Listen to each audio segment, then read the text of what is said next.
Alright guys, so again today we're going to be covering properly setting stop losses and take profits. This is one of the most critical aspects of trading, any kind of trading, but we specifically are going over the forex markets here, foreign exchange, foreign currency trading, and essentially stop losses are basically your mercy point in the markets. When you enter a trade, it's not like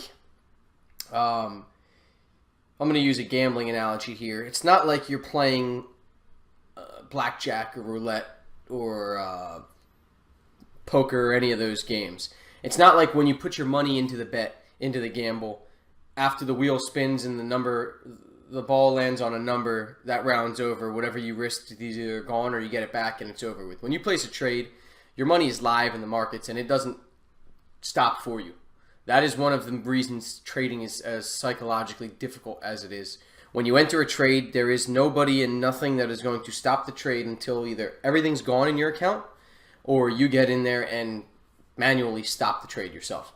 So what a stop loss does is when you enter a trade, a stop loss is a protective stop or a mercy point where when your analysis is wrong and your trading idea is invalidated or wrong, it is a point that you get kicked out of the trade. It stops you out of the trade. Your money gets taken out of the markets, and you minimize your loss that you occur on the trade. So, as we know in trading, not every trade is going to be a winner. When you have a losing trade, you need to have a protective stop loss in place for every trade, every single trade. There's a very small percentage of traders who are scalpers that are on the tick charts or the smaller time frames, and they're in and out of trades with the clicks of buttons very fast. That is a time where I can understand not needing to place a stop loss for every trade you make. Other than that, there's never a trade or a time or a strategy that you do not put a stop loss in. Anything can happen. If you're not sitting at the chart staring at it the whole time, there can be North Korea can fire a nuclear missile. And if you're in a yen trade, a dollar trade, Swiss franc trade, euro trade, pound trade, really any of them, it could go nuts. If you don't have a protective stop there to protect you from something happening to that, you could blow every dime you have in your account, right? So unless you're sitting there watching every second of the chart on a smaller time frame or anything, you should have a stop loss every single time you ever place a trade. Not only should you have one with every trade you ever place, but you should have it predetermined before you ever enter a trade. Huge, huge that you don't enter a trade and then place it. Another huge aspect with it is once you enter a trade, you cannot change your stop loss unless you have a specific, strict plan in place. When price hits X level, I adjust my stop loss to Y, right? That is the only time you should ever be adjusting your stop loss. Because when you get into a trade and your stop loss was predetermined, and then you adjust it, not based off of a strategy you're following or any predetermined thing, now you're acting on pure emotions. You've got fear making you think price is turning against you and you're going to lose the profits you're up on. You've got greed making you think price is going against you. You're losing all your money, but it's going to eventually turn around and go in your direction. All your emotions come out to play when the trade is executed and you're live. Before you make the trade and you don't have money on the line, your emotions and your thought process is clear. That is when you determine where to place your stops and targets, right? So your stop loss must be predetermined. It must be not touched. It must not be touched unless you have a very strict set of rules. Maybe you adjust to break even once you hit a certain target. Maybe once you take profit gets hit, you move your stop loss to a certain area. Whatever your exact strategy is, you cannot just trade as you go and change your stop loss as you feel. Because I promise you, I've done it. That's the only reason I know. If you just leave your stop loss and you're allowing yourself to adjust it in open trades, you're going to get hurt. You're going to lose money. You're going to blow accounts. You're going to suffer. Really, you're going to suffer. So you need to start setting a stop loss, predetermining it, and not touching it. Let it ride, right? Unless, again, you have a strict strategy. Now, aside from that, your stop loss needs to be at the right point. Now, there are a lot of things that can dictate where your stop loss needs to be. I'll throw some out here for you guys. So one aspect of what stop loss should be is your trading time frame. Right? So this is something I go over in my course, guys. You know, The trading time frame, there's 3 different time frames that we mainly analyze here at CoreFX to make a trade. And the main time frame is our trading time frame. That's where we're going to be executing our trades. That's where we're going to be managing our trades. That's where our stop loss and target and entry is all going to be placed. We've got what we call the set, the stop, entry, and target. That's when we determine that on our trading time frame. So our trading time frame is going to be a huge factor on where we set our stop loss and how we set our stop loss. Our trading style is going to be another huge determining factor of where we set our stop loss. Are you a pullback trader? Are you a breakout trader? Are you a reversal trader? Are you a divergence with Fibonacci resistance or whatever trader? Are you a scalper? Are you a position trader? Are you a swing trader? How long you hold your trades for should be determined on how long your stop loss is. If your average trade length is a couple days, you don't want a stop loss that's 10 pips away from where price is trading, because the normal intraday volatility is going to take that out.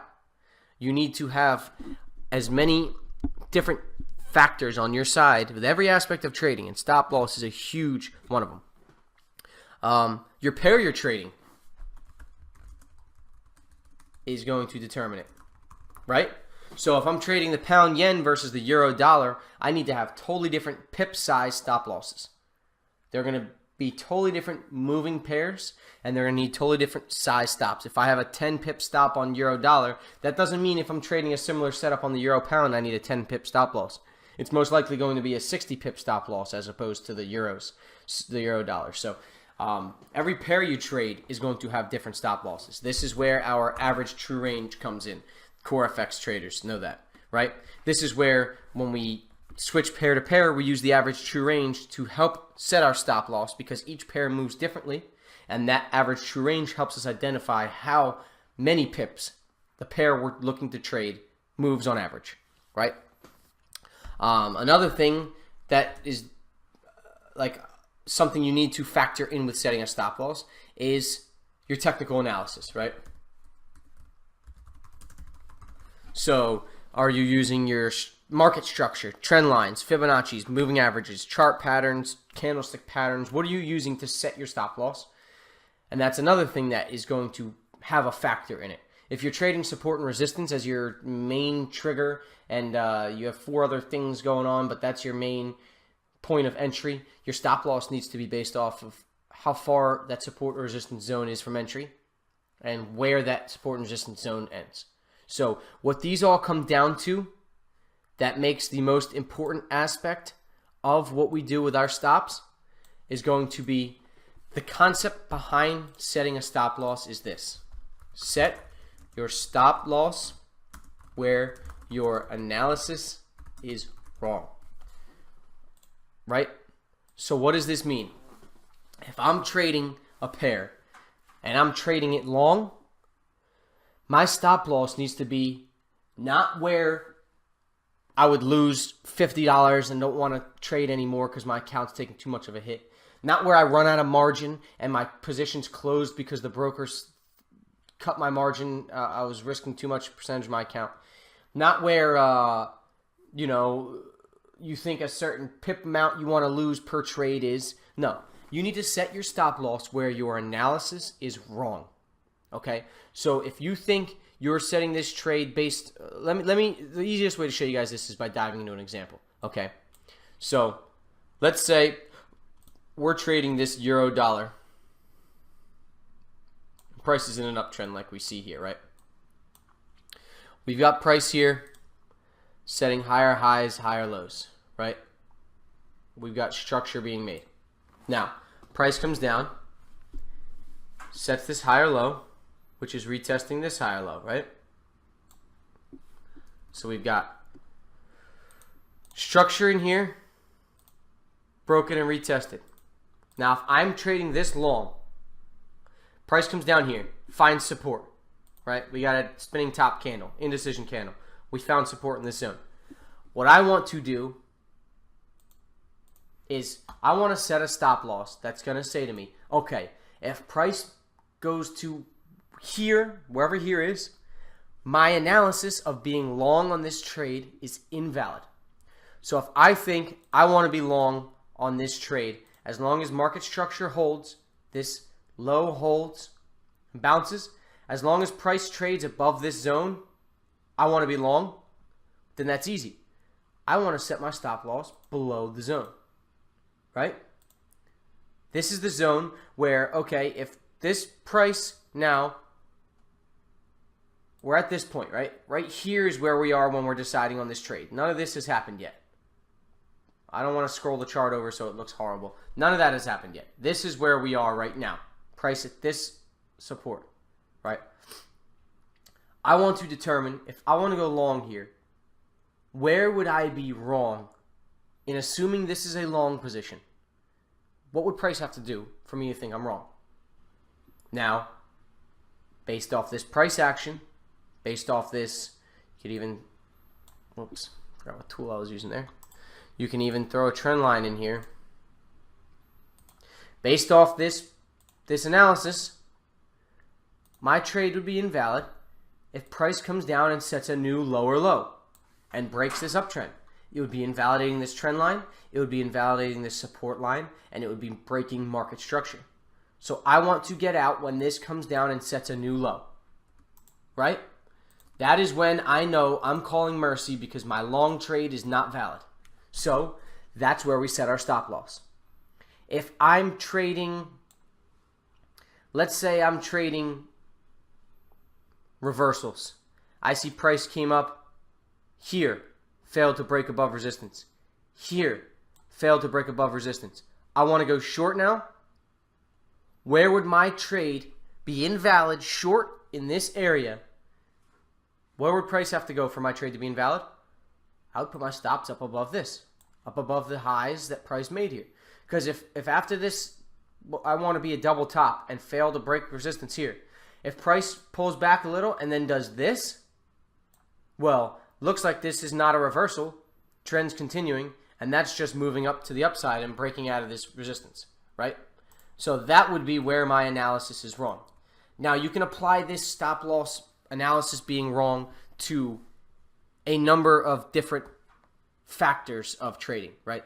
So again, you guys, we need very structured trading plans. We need to follow a very disciplined approach. We need to essentially have a strict plan in place. And with that strict plan, we have rules that we follow. We have confirmations that get triggered. And when we set this stop loss, we want it to be where our triggers that got us into the trade are invalidated. So let's say you trade Fibonacci, trend lines, candlestick patterns, chart patterns, and you're entering on a bounce of the trend line. Well, maybe then you invalidate your trade and your analysis is wrong when that trend line is broken. If I'm trading a pullback to this trend line and I want to take it long, and this trend line bounce with a bullish engulfing pattern right here is what I need to trigger my trade, I would put my stop loss below the bullish engulfing pattern, below this trend line. So if price breaks this pattern and the trend line, my analysis is wrong. I'm not tapping out because I've run out of money in my account. I'm not tapping out because I have to go to bed. I'm not tapping out because of anything other than my analysis is wrong. Okay? So if your analysis is wrong, good. Move on. Find another trade. You're out. You lost. That's normal. That's part of trading. That's how it works. But if you're going to be setting stop losses not based off your analysis being wrong, if you're going to be setting stop losses based off of what Jimmy told you or what, a number of different other things that people use, the most common one that I see, which is the worst thing you could ever do, is setting your stop loss based off of how much money you're willing to risk. The reason that couldn't be further from being wrong is risk management in forex should always be determined with a position size calculator. Now, I'll go over this at a different point in time. My students know what I'm talking about, have the lesson. A position size calculator, you use the pair you're trading, the size of your account, the percentage risk you're taking, and the size stop loss in pip value to determine your position size. So what that's doing is you're already predetermining where your stop loss is going to be. You're predetermining how many pips away from entry your stop's going to be based off of where your analysis would be wrong. You know how big your account is, and you know how much percent of your account you're willing to risk per trade. Extremely essential in trading, risk management, and longevity in trading. So if you determine all these, then your risk is different with every trade because your stop loss is different. Your pair you're trading is different. But your percentage of risk of capital in your account stays consistent. And that is what's most important. So you want to develop a system where you set a stop loss based off your analysis. You determine your stop loss each trade. Then you go and input your stop loss in pip size into the position size calculator to then determine whether you risk a half a lot, 10 micro lots, whatever it may be. That is how you determine how much you're going to risk. That is how you determine where you're going to set your stop based off of your analysis to then translate into how big of a position you're going to make. So stop setting your stop losses where your account is going to be at mercy. Stop setting your stop losses where anything other than you are wrong with that trade in particular. If you follow a trading plan, each trade should be pretty identical because your exact setup has to be perfect for you to execute that trade. So your trade needs to be pretty identical in order for you to execute that trade. Now, each trade should be pretty similar. So your rules and your stop losses should look very similar every trade you make. Once you have that similar, yes, people say good trading can be boring. I think trading is always exciting. But when you have a strict plan, you have a strict rule set to follow, yeah, it takes a lot of the thinking and craziness out of it, but that's where all the errors come in. It takes all the errors out of it. So when determining your stop losses, we want to take as many errors out and want to be consistent, and we want them to be set in places where the market tells us we're wrong. And there are, like I said, a number of ways you can do that. You can set your stop loss based off a moving average. If you trade pullbacks, you can have, let's say you trade this pullback right here. You could say the 50 SMA is your stop loss, whatever, right? You could have a Fibonacci retracement point be your stop loss. So, for example, let's say I am trading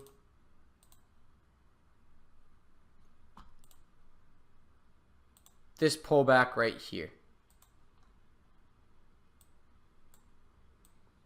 Right?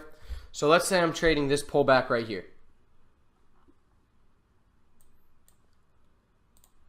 Price comes up, sets a new high, pulls back to set a higher low, right? So if I use Fibonacci in my trading plan, I could use, okay, the 618 is my last line of defense for a pullback trend continuation trade. So this pullback would be a reversal and invalid to me, hypothetically speaking, if it broke the 618. So I'll put my stop right below the 618. That's where my trade would be invalid, right?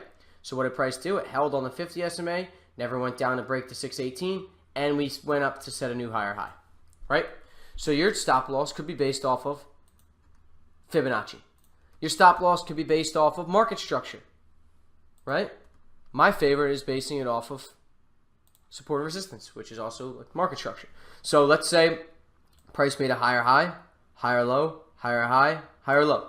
Let's say you were trading a pullback on this pullback. You could look left, find the prior structure, right? So this is where the prior higher high was. Pulled back, set a higher high, higher low, higher high, pulled back to the prior structure. Now you could say if it breaks this prior structure and comes below, my trade's invalid. What I was looking for is wrong. Move on to the next opportunity because that opportunity is gone. Okay, so you could put your stop loss down here below where that prior structure was, and that's where your trading is wrong. That's where your analysis is wrong. That's where you're going to throw in the towel, move on to the next trade, accept the loss because that's part of the game, take it on to the next part, right? So, determining a stop loss is very simple but very overlooked and can be a difficult concept for people to grasp at first. So, just ensure that you are setting your stop losses in areas where your analysis is declared to be wrong. Everybody has different styles. Everybody has different triggers that they trade off of. But just ensure that your stop loss is set where your analysis is wrong. If I'm trading on the hourly time frame and I'm trading pullbacks, I don't want to set my stop loss based off of the 15-minute chart or the daily chart. If I'm trading an hourly chart, if I set my stop loss based off the daily, then crap, it could take me a long time. My target's going to have to be far. If the trade's worth taking, my target should be 2 times the size of my risk, my stop loss.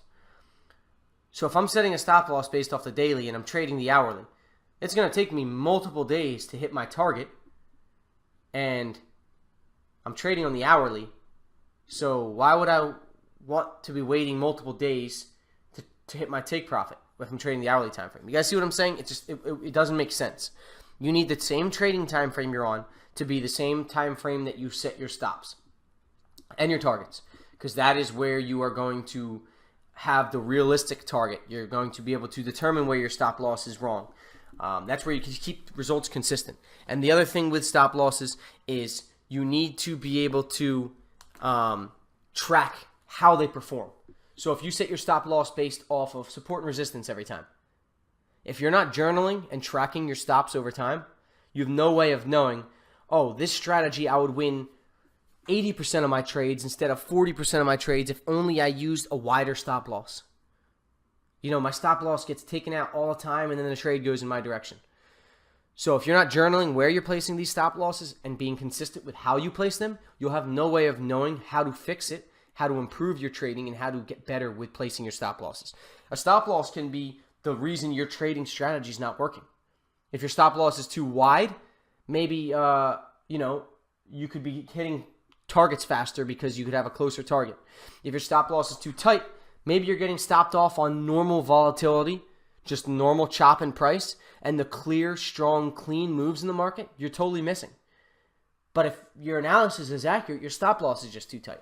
So you have to work on your stop losses. You have to track them. You have to journal them. You have to stay consistent with how you set them and how you follow them. That is the only way you're going to be able to take trading to the next level.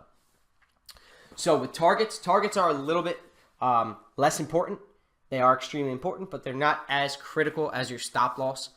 But it is just as critical to follow them, have a set style of determining them and following them consistently so you can track how your take profits are.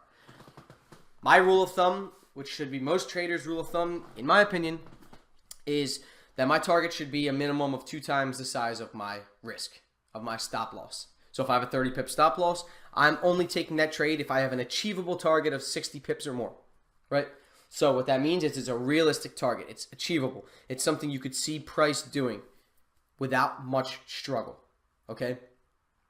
And again, there's a number of different ways to take profits. You can use market structure, support and resistance, trend lines, Fibonacci extensions, moving averages, crossovers, divergence, a number of different things. But all in all, our targets need to be realistic, they need to be achievable, and they need to make sense. I love using structure to determine targets, right? So a lot of you guys that watch my pullback trading know if this is an uptrend that I'm trading, higher highs, higher lows, higher highs, higher lows. If I'm trading this pullback right here, if I'm getting in down here at a good price, my first target is going to be look left. The last higher high we made, that's going to be my first target. So I think price is likely to be able to get back up to that range. Whether it breaks it and sets a new high, that's a tougher situation. That's something that is going to take a little bit more push from price. And,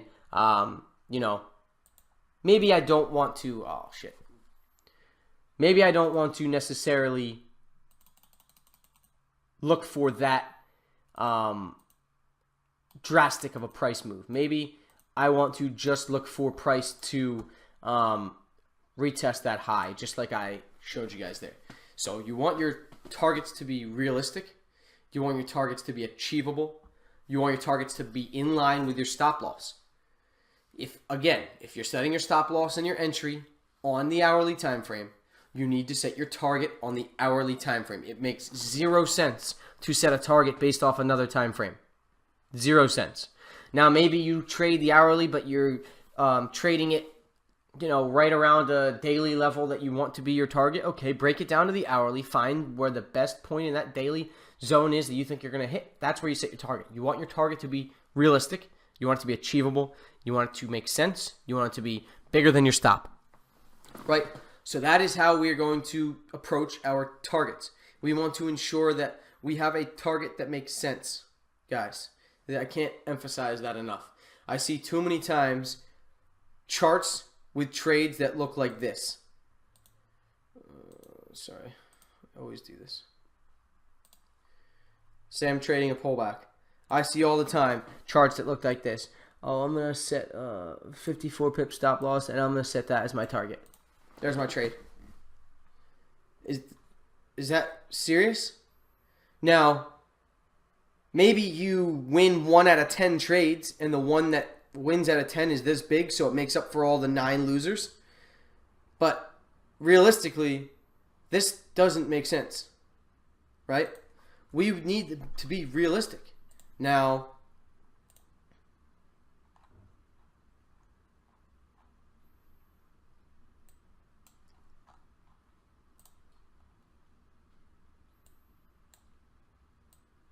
this could make sense. 3-to-1 risk to reward. You got a decently tight stop, but it's below support, below structure. There's targets up here at prior high. Boom. That's achievable.